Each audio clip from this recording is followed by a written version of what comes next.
کہانی شروع ہوتی ہے ایک دور دراز گاؤں میں، جہاں پہاڑوں کے درمیان ایک چھوٹا سا قصبہ آباد تھا۔ اس قصبے میں اکثر چیزوں کی کمی تھی، لیکن ایک چیز تھی جو یہاں بہت وافر تھی: نمک۔ ان پہاڑوں کے نیچے نمک کی کانیں تھیں، اور صدیوں سے یہاں کے لوگ انہی کانوں سے نمک نکال کر بیچا کرتے تھے۔ اسی گاؤں میں رہتی تھی ایک لڑکی جس کا نام زویا تھا۔ زویا کی عمر 16 سال تھی۔ وہ بہت ہنس مکھ، ذہین اور اپنے والدین کی اکلوتی اولاد تھی۔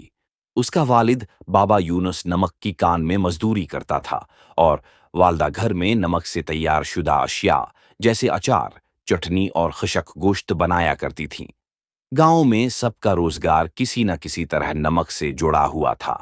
یہاں کے لوگ نمک کو صرف کھانے کی چیز نہیں، بلکہ نعمت، رزق اور برکت سمجھتے تھے۔ اسی لیے گاؤں کو نمک گڑھ کہا جاتا تھا، اور اس کی ایک پرانی روایت تھی کہ یہاں کے سب سے معزز خاندان کو ایک نمک کا گھر وراثت میں دیا جات۔ نمک کا گھر ایک عجیب و غریب عمارت تھی جو مکمل طور پر نمک کی بڑی بڑی اینٹوں سے بنی ہوئی تھی۔ دیواریں، چھت، ہتھی کی فرنیچر بھی نمک کا تھا۔ کہا جاتا تھا کہ یہ گھر جادوئی ہے اور صرف سچوں کے لیے کھلتا ہے۔ پچھلے 100 سالوں سے وہ گھر بند تھا، کیونکہ کوئی بھی اس کا اصل وارث نہ بن سکا۔ ایک دن زویا نے بزرگ عورت دادو جان سے سوال کیا، نمک کا گھر آخر کھلتا کیوں نہیں؟ دادو جان نے مسکرا کر کہا، بیٹی، یہ گھر اس کے لیے کھلتا ہے جس کا دل صاف ہو، جس کا رزق حلال ہو اور جو نمک کا حق ادا کرے۔ زویا نے اس بات کو دل سے لگا لیا۔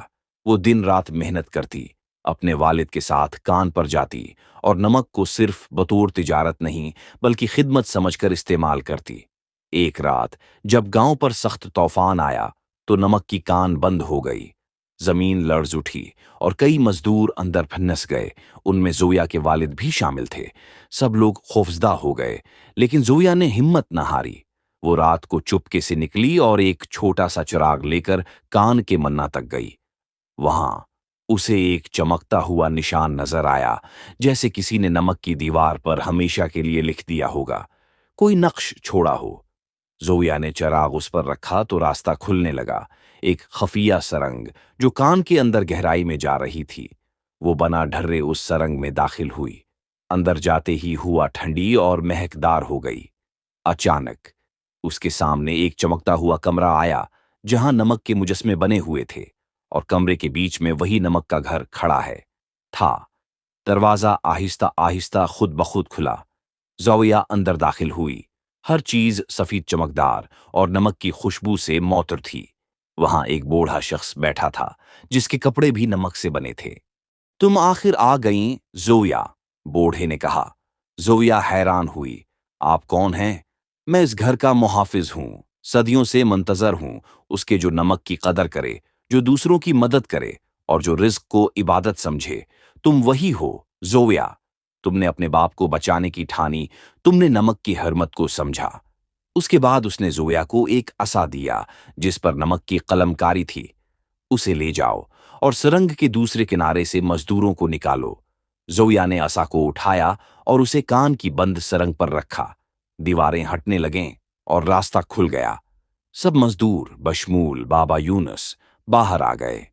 پورا گاؤں زویا کو دیکھنے آیا۔ وہ سب حیران تھے کہ زویا کہاں سے آئی اور وہ عصا کہاں سے لائی۔ زویا نے کچھ نہیں کہا، بس آسمان کی طرف دیکھا اور مسکرائی۔ اگلی صبح نمک کا گھر گاؤں کے بیچوں بیچ نمودار ہو گیا۔ اس کے دروازے کھلے تھے اور اندر زویا کا نام کندہ تھا، نمک کی وارث۔ اب زویا نہ صرف اپنے والدین کی مدد کرتی بلکہ گاؤں کے بچوں کو سکھاتی کہ رزق کی قدر کیسے کی جاتی ہے، محنت کی عظمت کیا ہوتی ہے، اور کیسے ایک سچا دل نمک سے بھی پاک تر ہو سکتا ہے۔ کہتے ہیں آج بھی جب کوئی سچ بولتا ہے، محنت کرتا ہے اور رزق کی قدر کرتا ہے تو نمک کا گھر اس کے خواب میں آ کر دروازہ کھول دیتا ہے۔